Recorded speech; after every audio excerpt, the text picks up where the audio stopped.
के लिए आज बहुत ही इंपॉर्टेंट क्वेश्चंस हम लोग डिस्कशन करने जा रहे हैं। Important questions of haloalkanes and haloarenes. ये क्वेश्चन आपको particular haloalkane haloarene से जुड़े हुए टॉपिक से हैं और ये जीआईसी एग्जाम जो होने वाला है, इस जीआईसी एग्जाम के लिए इंपॉर्टेंट क्वेश्चंस माने जा रहे हैं। ये क्वेश्चन बहुत ही ज़रूरी है। अगर आपको तैयार करने हैं ये क्वेश्चन तो फिर आप इस वीडियो को ज़रूर देख लीजिएगा।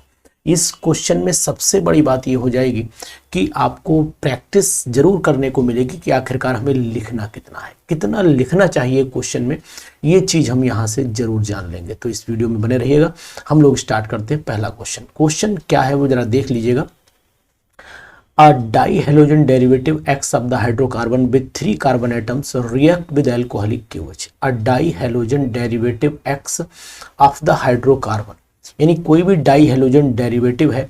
अब डाई हेलोजन डेरिवेटिव का मतलब हो जाता है कि x of the hydrocarbon with 3 carbon atoms, यानी कि 3 कार्बन एटम का हमने कोई हाइड्रोकार्बन ले लिया। तो यहाँ मान लेते हैं ये कंपाउंड, हमने एक छोटा सा सिंपल सा ड्राइंग करते हैं, उससे हमें पता लगे ये कंपाउंड हमने कोई एक्स लिया हुआ है। और इस एक्स कंपाउंड का जब हम लोग एल्कोहलिक केओएच से रिएक्शन कराते हैं, यानी कि इसका कंपाउंड का हमने इसमें एल्कोहलिक केओएच डाल दिया। जब एल्कोहलिक केओएच डाला तो एक ऐसा हाइड्रोकार्बन मिला जो अमोनिकल क्यूप्रस क्लोराइड के साथ रिएक्शन करके रेड प्रेसिपिटेट, मतलब सिंपल सी बात है कि यहाँ पर जो कंपाउंड होगा वो अमोनिकल क्यूप्रस, यानी कि सपोज कर लेते हैं वाई मिला, और इस वाई को अगर हम लोग अमोनिकल क्यूप्रस क्लोराइड से, यानी कि अमोनिकल, सिंपल सी बात हम ये ऐसे करें कि जो हम यहाँ पर मिटा देते हैं, क्योंकि यहाँ आपको दिख नहीं रहा होगा, सबसे बड़े ध्यान नहीं रहा कि यहाँ पर हम लोग लिख लेते हैं कि कंपाउंड हमारे सामने सपोज कर लेते हैं ये एक्स कंपाउंड रहा, और इस एक्स कंपाउंड को हमने जब रिएक्शन कराया केओएच से, ये एल्कोहलिक, ये डाई हेलोजन है, मतलब 2 Cl या 2 Br जो भी लगे होंगे, एल्कोहलिक केओएच जब हमने इसको ऊपर डाला तो कंपाउंड हमारे सामने ये वाई बना। और वाई को जब हमने रिएक्शन कराया, किससे रिएक्शन कराया, क्यूप्रस क्लोराइड से, Cu2Cl2 जो अमोनिकल है, तो हमें यहाँ पर एक हाइड्रोकार्बन मिला। और ये हाइड्रोकार्बन एल्काइन हो सकता है, क्योंकि कारण आपको बता देते हैं कि एल्काइन ही अमोनिकल क्यूप्रस क्लोराइड से रिएक्शन, तो यहाँ पर मैं छोटा सा एल्काइन लिखे दे रहा हूँ जिससे आपको एक हिंट मिलता रहेगा। उसके बाद कह रहा है एक्स गिव्स एन एल्डिहाइड, यानी एक्स एक एल्डिहाइड भी दे देता है। अगर एल्डिहाइड बनाना चाहे तो ये हमें एल्डिहाइड भी दे देता है अगर हम इसके रिएक्शन कराना शुरू कर देते हैं किससे, KOH सॉल्यूशन से। तो यहाँ पर जानने वाली बात यह है कि हम लोग शुरुआत कर लेते हैं कि 3 कार्बन का कंपाउंड है, तो हम लोग यहीं से हाइड्रोकार्बन से ही शुरुआत कर लेते हैं। सपोज कर लेते हैं कि हमारे पास में 3 कार्बन वाला हाइड्रोकार्बन जो होगा, एल्काइन जो होगा, वो ये पॉसिबल है। मैं उल्टा चलने की कोशिश कर रहा हूँ, यहाँ पर ये मिल गया। ये तब मिला होगा जब इस कंपाउंड ने अमोनिकल, यानी ये कंपाउंड रहा होगा एल्काइन, और अमोनिकल क्यूप्रस क्लोराइड के साथ में यही रेड प्रेसिपिटेट देता है। तो रेड प्रेसिपिटेट जो मिलेगा वो रेड प्रेसिपिटेट, यहाँ पर मुझे रेड प्रेसिपिटेट लिखना चाहिए था, ये यहाँ पर मैं आपको बता देना चाह रहा हूँ कि यहाँ पर रेड प्रेसिपिटेट लिखना चाहिए था, तो मैं यहाँ पर रेड प्रेसिपिटेट लिख दे रहा हूँ। यहाँ पर रेड प्रेसिपिटेट, जब रेड प्रेसिपिटेट, तो ये जो बना है कंपाउंड हमारे सामने, रेड प्रेसिपिटेट लिख दिया। ये जो वाई बना है ये कंपाउंड रहा होगा एल्काइन, तो ये एल्काइन मैंने इस तरीके से यहाँ लिख दिया। तो अब ये कंपाउंड एक्स रह गया, ठीक है, इसे एक्स लिखा रहने दीजिए। तो ये एक्स कब मिला होगा वो भी हम अनुमान लगा लेते हैं, यानी कि अगर हमने 3 कार्बन का कंपाउंड लिया तो CH3 CH2 CH और डाई हेलोजन है, तो यहाँ हमने ClCl लगा दिया। अगर इसकी हम लोग एल्कोहलिक केओएच से रिएक्शन कराएंगे तो 2, अभी हम इसको रिएक्शन को भी आपको दिखाएंगे कि कैसे रही होगी रिएक्शन। और इसको अगर हम एक्वस केओएच से रिएक्शन कराते हैं, एक्वस केओएच से, तो यहाँ पर ये 2 KCl निकल जाएगा और 2 OH आ नहीं सकते साथ में, तो सीधा CH3 CH3 CH2 और CHO हमें मिल जाएगा। आखिरकार ये सब कुछ कैसे बना, ये रिएक्शंस कैसे हुई, इन चीज़ों को जानना भी अब आपके लिए बहुत इंपॉर्टेंट हो जाता है कि आखिरकार ये रिएक्शन कंप्लीट कैसे हो रही है, इस रिएक्शन में जो प्रोडक्ट्स बन रहे हैं ये बन कैसे रहे, इन चीज़ों को जानना भी अब आपके लिए बहुत ज़रूरी हो जाता है। तो अगर एक्स ये वाला कंपाउंड है, यहाँ पर ध्यान से देखिएगा, अगर मान लेते हैं एक्स जो हमने बनाया है वो यही कंपाउंड है, तो यहाँ पर मान लीजिए मैंने ऐसे लिखा CH3 CH2 CH लिखा और ये मैंने Cl लिखा है, इस तरीके से मैंने Cl लिखा है। तो यहाँ पर अगर हम 2 एक्वस KOH डाल देते हैं, 2 KOH डाल देते हैं, सॉरी यहाँ पर एल्कोहलिक KOH पड़ा है, तो यहाँ पर मैंने 2 KOH डाले और ये KOH एल्कोहलिक है। अगर एल्कोहलिक KOH होगा तो सिंपल सी बात है 2 KCl निकलेगा। तो सबसे पहले जैसे ही 2 KCl निकलेगा 2 OH लगेंगे और साथ में यहाँ से H2O भी निकलेगा। तो ये वाला एल्काइन हमें CH3C ट्रिपल बॉन्ड CH हमें यहाँ पर मिल जाएगा। लेकिन अगर हम लोग एक्वस KOH डालते हैं तो एक्वस KOH जैसे ही हम 2 KOH एक्वस के डालेंगे तो सबसे पहला जो हमें कंपाउंड मिलेगा वो मिलेगा CH3CH2CH और यहाँ पर OH लगेगा, यहाँ पर भी OH लगेगा। लेकिन आप जान रहे हैं जैसे ये हीट होता है यहाँ से ये वाटर निकल जाता है तो कंपाउंड आपके सामने मिल जाएगा CH3CH2 आपका CHO। ये रिएक्शन बहुत ही इंपॉर्टेंट रिएक्शन है और आपके लिए एग्जाम में बहुत हेल्पफुल हो जाएगी, इसलिए मैंने ये रिएक्शन आपके सामने रखी हुई है। हम लोग नेक्स्ट पेज पर चल लेते हैं, पेज नंबर 2 पे चलते हैं। What will be the product obtained when 1,2 dibromo cyclohexane. Dibromo cyclohexane का मतलब हो जाता है कि डाइब्रोमो हमने ये ले लिया, ये हमारा 1,2 कहीं पर भी लगा ली, चलिए यहीं लगा लेते हैं, ये Br लगा दिया, ये मैंने Br लगा दिया। Undergo dehydrohalogenation reaction. डिहाइड्रोहेलोजिनेशन का मतलब वही हुआ कि अल्कोहलिक KOH डाल दें या सिंपल सी बात है कि हम यहाँ पर जिंक भी डाल सकते हैं। तो यहाँ जैसे ही डालेंगे तो ZnBr2 निकल जाएगा, यहाँ डबल बॉन्ड वाली कंडीशन पैदा हो जाएगी। या यहाँ हम ऐसे कर सकते हैं कि अगर हम इस वाले Zn ही डाल दिए, डिहाइड्रोहेलोजिनेशन रिएक्शन ऐसे भी हो सकती है और चाहे तो आप यहाँ पर Zn भी डाल सकते हैं। तो ZnBr2 निकल जाएगा और कंपाउंड आपके सामने इस तरीके से आ जाएगा, यहाँ पर आपका डबल बॉन्ड आ जाएगा, ये कंपाउंड यहाँ पर आ जाना चाहिए। तो अगर ये चाहे तो, नहीं तो आप क्या करिए कि अल्कोहलिक KOH डाल दीजिए और जब अल्कोहलिक KOH डालेंगे तो 2 KBr निकलेगा और यहाँ पर वाटर भी निकल जाएगा।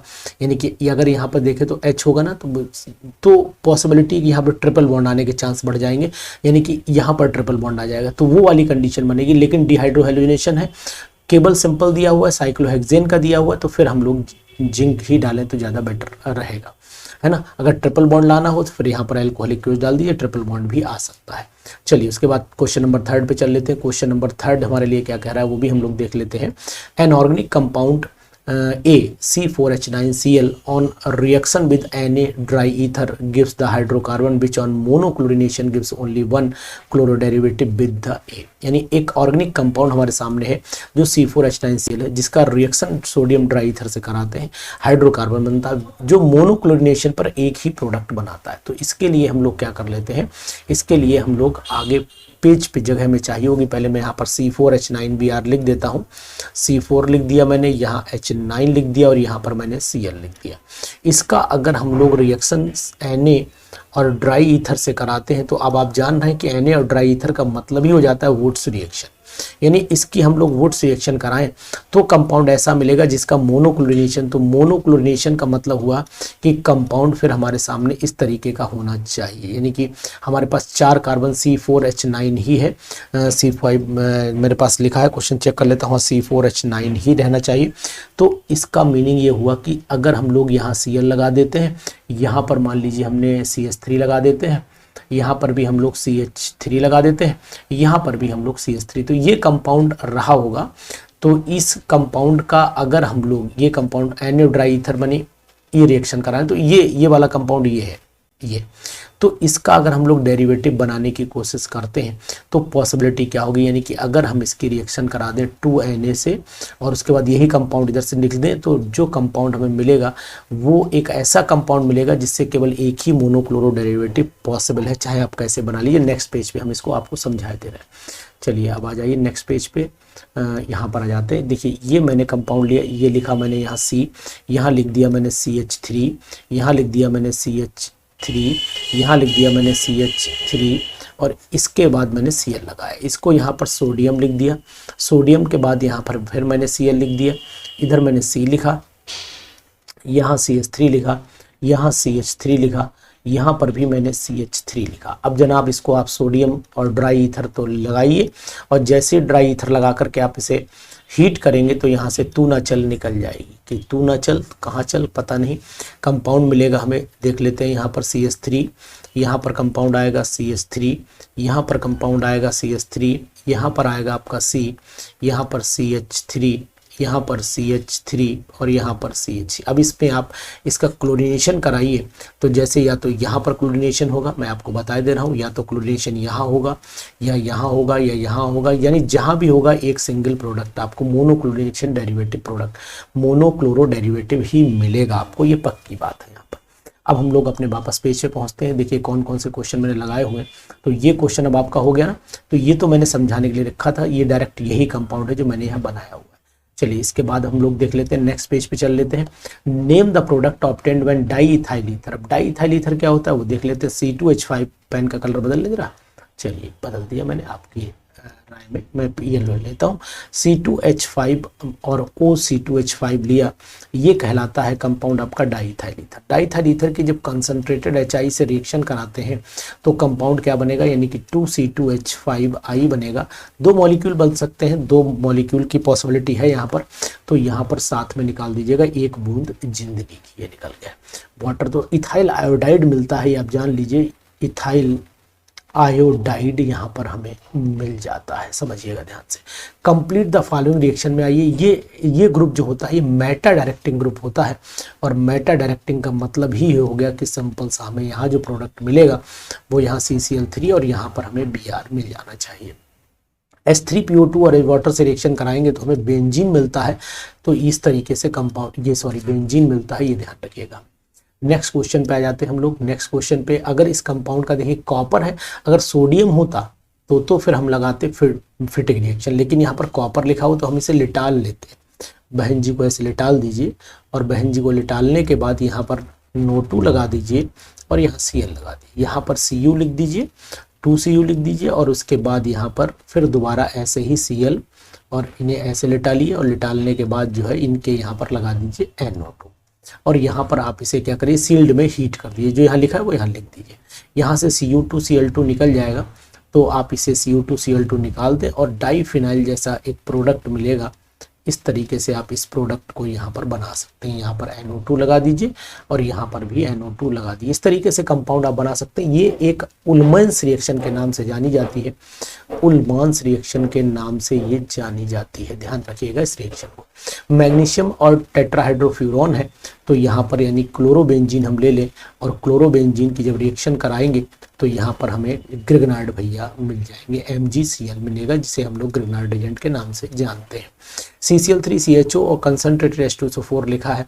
तो इस रिएक्शन को समझने के लिए हमें क्या करना पड़ेगा, इसको हमें थोड़ा अगले पेज पर यूज़ करना पड़ेगा, यहीं यूज़ कर लेते हैं। ये मैंने लिखा CCl3CHO, अगर आप लिखने के तरीके को देखेंगे तो आप समझ जाएंगे। ये मैंने लिखा CCl3CHO, ध्यान दीजिए मैंने इसके कपड़े उतार दिए। अब यहाँ पर मैं दोनों बेंजीन को ऐसे करके लिटाल देता हूँ, और लिटालने के बाद क्लोरोबेंजीन दोनों ऐसे लेटी हुई हैं, सामने देख रहे हैं। इनके Cl जो है इस तरीके से, सॉरी मुझे Cl वहाँ लगाना चाहिए था, उल्टा मैंने लिख दिया है, कोई नहीं। ये मैंने क्लोरोबेंजीन ऐसे करके यहाँ लिटाल दिया, ये Cl लिख दिया, यहाँ पर भी मैंने इस तरीके से ये Cl यहाँ पर लिख दिया। अब क्या हुआ, जैसे भाई इसके हाइड्रोजन जो थे वो ऐसे करके हाइड्रोजन इसके मुंडी निकाल के बाहर की तरफ झांक रहे थे, देख रहे थे विंडो से कि बाहर क्या हो रहा है। तब तक किसी ने कंसंट्रेटेड H2SO4 डाल दिया।